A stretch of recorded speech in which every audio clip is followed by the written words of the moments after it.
কোরআনুল কারীমের হাফেজ সাহেবেরা তো তাই, এদের যে শিক্ষা 4 বছর ধরে লাগাতার পড়লো, 3 বছর লাগাতার পড়লো, এরপরে 15 বছর ধরে লাগাতার পড়লো। একটি বারের জন্য তো ওই মা চিন্তা করেনি, ওই বাবা চিন্তা করেনি আমার সন্তান 15 বছর পরে এইরকম একটা গ্র্যাজুয়েশন ডিগ্রি নেওয়ার পর সন্তান আমার আসবে আর এসে আমাকে ইনকাম করে খাওয়াবে। কেন ওই মার কি চিন্তা ছিল না? ওই বাবার কি চিন্তা ছিল না? হারে গুনাম, ওই মায়ের চিন্তা ছিল, বাবার চিন্তা ছিল, আমি যদি আমার সন্তানকে আলেম বানাবো, আমার সন্তানকে হাফেজ বানাবো, আমি যেদিন মরে যাব আমি লাশ হয়ে দাঁড়িয়ে আমি লাশ হয়ে শুয়ে থাকবো, আর আমার সন্তান আল্লাহু আকবার বলে আমার জানাজা পড়বে।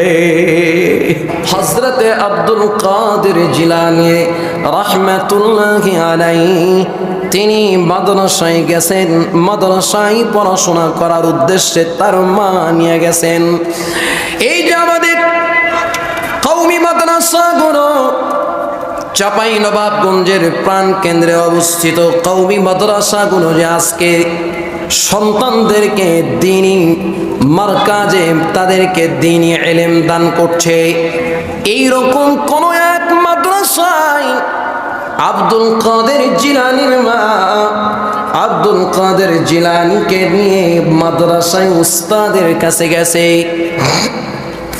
উস্তাদের কাছে যাওয়ার পর ছেলেকে দেখে আব্দুল কাদের জিলানী ছোট বাচ্চা দেখে উস্তাদ বড় মায়া করেছে, কাছে ডেকেছে, আদর যত্ন করেছে, মোহাব্বতের নজর দিয়ে আব্দুল কাদের জিলানীকে ডেকে বলে, ও বাবা তুমি কি মাদ্রাসায় লেখাপড়া করবা?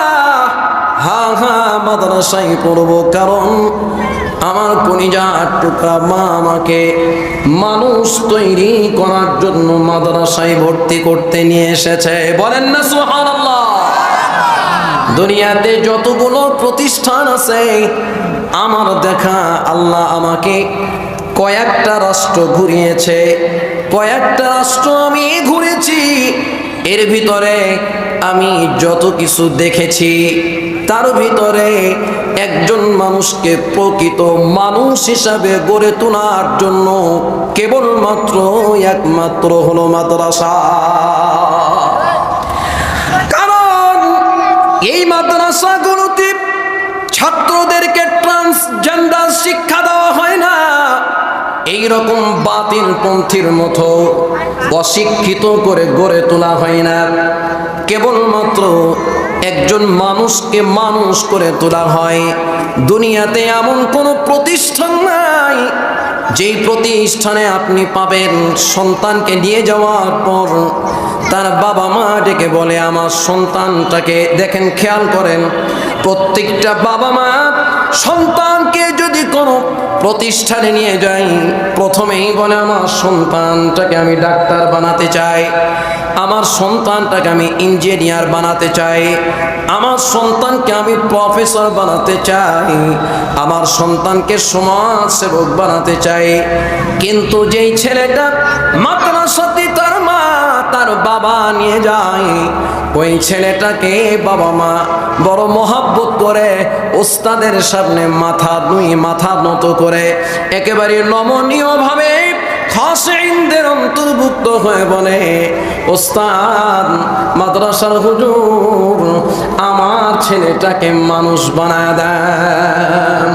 তাহলে বোঝা গেল ডাক্তার যদি হয়ে যান, ইঞ্জিনিয়ার হয়ে যান, প্রফেসর হয়ে যান, সমাজের অনেক কিছু ব্যক্তি বড় ব্যক্তি যদি হয়ে যান, এরপরে যদি আপনার ভিতরে মনুষ্যত্ব না থাকে, প্রকৃত মানুষ আপনাকে বলা হয় না।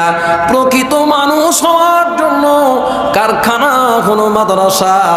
আজকে আমাদের দিকে যদি চেয়ে দেখেন, আমাদের দিকে দেখলে আপনি বুঝবেন, আমাদের এই সমস্ত উলামায়ে কেরামদের দিকে যদি লক্ষ্য করেন, আমাদের দ্বারা আপনার মেয়ের কোনো কখনো ক্ষতি হয় নাই, হবেও না। মৃত্যুর আগ পর্যন্ত হবে না। আমাদের দ্বারা আপনাদের সম্পদের কোনো ক্ষতি হয় না, আমাদের দ্বারা এলাকার ভিতরে কোনো ক্ষতি হয় না, বরং এলাকার ভিতরে দুর্ভিক্ষ আসলে আমরা আল্লাহ রাব্বুল আলামিনের দরবারে সিজদায় পড়ে গিয়ে আল্লাহকে বলি, আল্লাহ আমার এলাকার মানুষ দুর্ভিক্ষের ভিতরে পড়ে গেছে, আমার এলাকার মানুষ বিপদের ভিতরে পড়ে গেছে, কি দিয়ে আমি আপনাদেরকে বোঝাই? কত শত মানুষ, কত শত মা বোনেরা আমার বাড়িতে গিয়ে কত দরখাস্ত নিয়ে যায়। কেউ বলে মেয়ের বিয়ে হয়নি, কেউ বলে বাবা অসুস্থ দোয়া করেন, কেউ বলে আমার স্বামীর চিকিৎসা করতে পারি না অসুস্থ একটু সহযোগিতা করেন দোয়া করেন, কেউ বলে চোখের কোণায় পানি নিয়ে বলে হুজুর আপনি ছিলেন না, আপনি অমুক জায়গায় গেছিলেন, আমার বাবা মরে গেছে, আমি এতিম হয়ে গেছি। কোনো দরখাস্ত নাই, কেবলমাত্র একটা দরখাস্ত, আমার পরিবারের জন্য, আমার বাবার জন্য একটু দোয়া করেন, কারণ জীবদ্দশায় আমার বাবা আপনাকে স্নেহ করত, মমতা দিত, ভালোবাসত।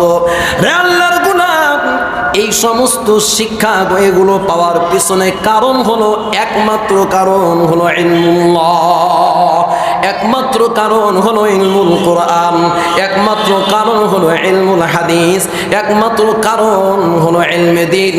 আল্লাহ রাব্বুল আলামিন যে ইলম দুনিয়াতে বান্দার জন্য রেখেছেন, এই ইলম শিক্ষা করলে কেবলমাত্র আপনাকে মানুষ হিসাবে রূপ দেওয়া হয়, মানুষ বানানো হয়।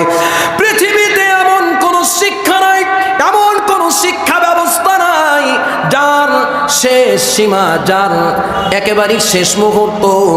এটা এমন কোন শিক্ষা নাই যে এই শিক্ষার উপরে শুধু আপনি জাতির খেদমত করবেন, এখান থেকে আপনি কিছু অর্জন করতে পারবেন না। আপনি যদি ডাক্তারি শিখেন, লক্ষ লক্ষ কোটি কোটি টাকা খরচ করে ডাক্তারি শিখে দেশ বিদেশ ঘোরার পরে একটা কলমের খোঁচাই ওই ডাক্তার হাজার হাজার লাখ লাখ টাকা ইনকাম করে।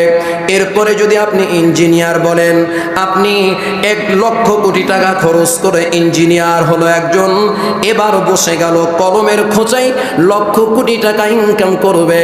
ও আল্লাহর গোলাম, আপনি দেখেন ওই ইঞ্জিনিয়ার জয় বৎসর লেখাপড়া করেছে, ওই প্রফেসর যতজন দিন পর্যন্ত লেখাপড়া করেছে, আমরাও তো এইরকম ভাবে আজকে আমার সভাপতি সাহেব, আজকে মাহফিলের সভাপতি চাঁপাইনবাবগঞ্জের, এখন বলতে পারি আমরা যাদেরকে মডেল মনে করতাম, যারা আমাদেরকে পথ দেখিয়েছে, আদর্শ দেখিয়েছে, মাওলানা হাফেজ মাওলানা ইব্রাহিম সাহেব, সোনারমন কাসিমুল উলুম মাদ্রাসার সম্মানিত মুহতামিম পরিচালক শিক্ষক, তাকে দেখেন আজকে তিনি দরা হাদিস পড়ার পর আপনি যদি তাকে গিয়ে বলেন হুজুর এই ফতোয়াটা দিয়ে দেন, আপনি কি কোনো ডকুমেন্ট দিতে পারবেন যে একটা ফতোয়া লেখার পরে আল্লাহর গুনাহ আপনার কাছে 5 পয়সা নিয়েছে?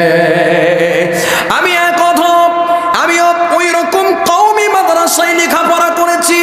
কওমি মাদ্রাসা বাংলাদেশের ভিতরে যেই মাদ্রাসাকে উম্মুল মাদারিসিল কওমিয়া বলা হয়, যেই মাদ্রাসাকে সমস্ত মাদ্রাসার মা বলা হয়, এই দারুল উলুম হাটহাজারী মঈনুল ইসলাম হাটহাজারী মাদ্রাসা থেকে লেখাপড়া করেছি। আজও যদি কোনো মানুষ আমার কাছে আসেন আর বলেন এই ফতোয়াটা দেন, এই কথাটা শেখায় দেন, এই কালাম কোরআনুল কারীমের কালামটা শেখায় দেন, বলেন তো কোনো মানুষ কি কোনোদিন 5 পয়সা চালানা দিয়ে কি আপনি শিখেছেন নাকি? না, হ্যাঁ কি না একটা তো বলবেন। তাহলে আমরাও তো 12 বছর লেখাপড়া করলাম, 15 বছর লেখাপড়া করলাম, আমাদের কি ব্রেন ছিল না? এই ব্রেন, যে ব্রেনের ভিতরে আল্লাহ পুরো কোরআনুল কারীমকে, সেই দিন একটা এই কি বলে ফুটেজ, একটা প্যারা পড়ছিলাম, ওর ভিতরে লেখা দেখলাম যে মুক্তার দানা কিভাবে তৈরি হয়। এটা পড়তে গিয়ে দেখলাম একটা ঝিনুকের পেটে প্রায় 14 কেজি ওজনের একটা মুক্তা তৈরি হয়েছে। কয় কেজি ওজনের মুক্তা? এই মুক্তা যেমন ভাবে আল্লাহ তৈরি করেছেন, আমার তো মনে হয় এইরকম হাজারো মুক্তা করলে কোরআনুল কারীমের একটা হরফের সমান হবে না। কথা ঠিক কিনা বলেন? এইরকম হাজার হাজার শব্দকে, হাজার হাজার অক্ষরকে জের জবর পেশ সুকুন তাসদীদ মাদ গুন্না সিফাত আল্লাহ রাব্বুল আলামিন সব কিছুকে এক জায়গাতে করে কেন জানি সমুদ্র সাত সাগরের পানিকে আল্লাহ রাব্বুল আলামিন একটা ঝিনুকের ভিতরে প্রবেশ করিয়ে দিয়েছে। কোরআনুল কারীমের হাফেজ সাহেবেরা তো তাই, এদের যে শিক্ষা 4 বছর ধরে লাগাতার পড়লো, 3 বছর লাগাতার পড়লো, এরপরে 15 বছর ধরে লাগাতার পড়লো। একটি বারের জন্য তো ওই মা চিন্তা করেনি, ওই বাবা চিন্তা করেনি আমার সন্তান 15 বছর পরে এইরকম একটা গ্র্যাজুয়েশন ডিগ্রি নেওয়ার পর সন্তান আমার আসবে আর এসে আমাকে ইনকাম করে খাওয়াবে। কেন ওই মার কি চিন্তা ছিল না? ওই বাবার কি চিন্তা ছিল না? হারে গুনাম, ওই মায়ের চিন্তা ছিল, বাবার চিন্তা ছিল, আমি যদি আমার সন্তানকে আলেম বানাবো, আমার সন্তানকে হাফেজ বানাবো, আমি যে দিন মরে যাব আমি লাশ হয়ে দাঁড়িয়ে আমি লাশ হয়ে শুয়ে থাকবো, আর আমার সন্তান আল্লাহু আকবার বলে আমার জানাজা পড়বে। আব্দুল কাদের জিলানী রাহমাতুল্লাহি আলাইহি তিনি যখন উস্তাদের কথাই জিজ্ঞাসার জবাব দিলেন, বাবা তুমি কি লেখাপড়া করবা? হ্যাঁ আমি লেখাপড়া করব। আলেম বানানোর জন্যই আমার মা আমাকে মাদ্রাসায় নিয়ে এসেছে। উস্তাদ বড় আদর আর সোহাগ দিয়ে, মহব্বত আর ভালোবাসা, স্নেহ মমতা দিয়ে পাশে বসায়া বলছে, বাবা এই যে একটা কিতাব যেটাকে আরবি কায়দা বলা হয়, যেটাকে আরবি প্রাথমিক নীতিমালার কিতাব বলা হয়, ও বাবা এই কিতাবটা ওপেন করার পরে প্রথম নম্বরেই বলছে বলো আলিফ। ও বাবা বলো আলিফ, আলিফ বলো আলিফ। আল্লাহর বান্দা আব্দুল কাদের জিলানী রাহমাতুল্লাহি আলাইহি তিনি ছোট্ট মানুষ, ওস্তাদকে জিজ্ঞাসা করছেন, হুজুর বলেন আলিফ মানে কি? আলিফ মানে কি? আলিফ কেন বলবো? ছোট্ট ছোট্ট ছেলেরা দেখবেন জিজ্ঞাসা করবে, এত প্রশ্ন করে আপনি হয়রানিতে পড়ে যাবেন। প্রশ্নের পর প্রশ্ন, প্রশ্নের পর প্রশ্ন। ছোট বাচ্চারা প্রশ্ন করে না? এক একটা প্রশ্ন খুব মজার আর এক একটা প্রশ্ন খুব হাসির।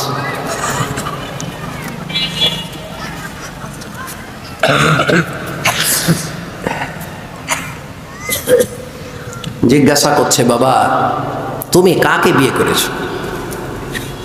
বাবা সহজভাবে অন্য কাজে ব্যস্ত আছে, বলছে তোমার আম্মুকে বিয়ে করেছি। তখন বলছে তোমরা তো ঘরে ঘরেই বিয়ে করেছো, তাহলে? হঠাৎ ছেলে বলছে যে বাবা আমি বিয়ে করব। না না তোমার বয়স হয়নি, বিয়ে করা যাবে না, বড় হয়ে গেছে, বিয়ে করব। কাকে বিয়ে করব? তো বিয়ে করব তোমার মাকে।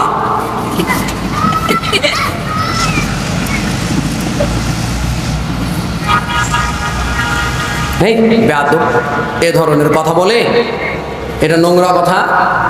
এটা কি ধরনের কথা? তোমার লজ্জা করে না এ ধরনের কথা বলতে? তুমি আমার মাকে বিয়ে করবা? ছোট্ট ছেলে জবাব দেয়, আমি তোমার মাকে বিয়ে করব, তাই তুমি আমাকে বলছো আমার লজ্জা করে না? তো তুমি আমার মাকে বিয়ে করেছো, তোমার লজ্জা করেনি? ছোট বাচ্চাদের প্রশ্ন বড় কঠিন প্রশ্ন, মাঝে মধ্যে এক একটা প্রশ্ন করে জবাব দেওয়া খুব কঠিন হয়ে যায়। আব্দুল কাদের জিলানী ওস্তাদকে প্রশ্ন করছেন, আপনি যে আলিফ শিখাচ্ছেন তো আলিফ মানে কি? ওস্তাদ আশ্চর্য হয়ে বলল, বাবা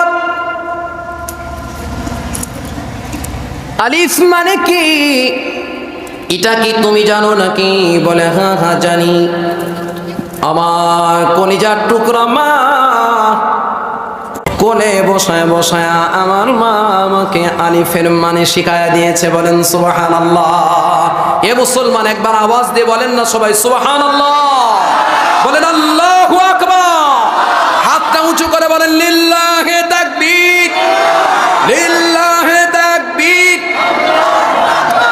বাইরের মানুষ যারা আসবে তারা তো মেহমান, আমার গ্রামবাসী এসছে, এটাই আমার কলিজা ঠান্ডা হয়ে গেছে। ঠিক কিনা বলেন? কিয়ামতের ময়দানে আল্লাহ যদি বলে বান্দা তোকে দয়া করে জান্নাত দিলাম, আর মিডল ইস্টের কোন একটা রাষ্ট্রের কিছু মানুষকে তোর সাথী বানালাম, আমি যতটুকু খুশি হব তার চাইতে যদি আল্লাহ রাব্বুল আলামিন আমাকে বলে যে বান্দারে তোকে জান্নাত দিলাম আর তোর গ্রামবাসীকে তোর জান্নাতের মেহমান বানায় দিলাম, আমি তার চাইতে বেশি আল্লাহর দরবারে খুশি হব। আমরা একসাথে জান্নাতে থাকতে চাই না? যারা মুখ হিলালেন না, যারা কথা বললেন না, তারা কি চান না নাকি? চাই কি চাই না? সবাই জান্নাতে থাকতে চায়। যার কারণে আল্লাহ রাব্বুল আলামিন প্রতিটা আয়াতের ভিতরে যত জায়গায় বান্দার হুকুকের কথা বলেছেন, তার প্রতিটা জায়গায় আল্লাহ সুবহানাহু ওয়া তাআলা কম বেশি প্রতিটা জায়গায় আল্লাহ পাক মা বাবার হক আদায়ের পরে একেবারে নিকটতম আত্মীয়র হক আদায়ের কথা বলেছেন। আগে তোমার আপনজন, আগে তোমার কাছের মানুষ, আগে তোমার নিকটের মানুষ, এরপরে পর্যায়ক্রমে তোমার দূরে দূরে, তারপরে দূরে। বর্তমান সময়ে আমরা গীবত আর শিকায়াতের ভিতরে পড়ে থেকে জিন্দেগি এমন করে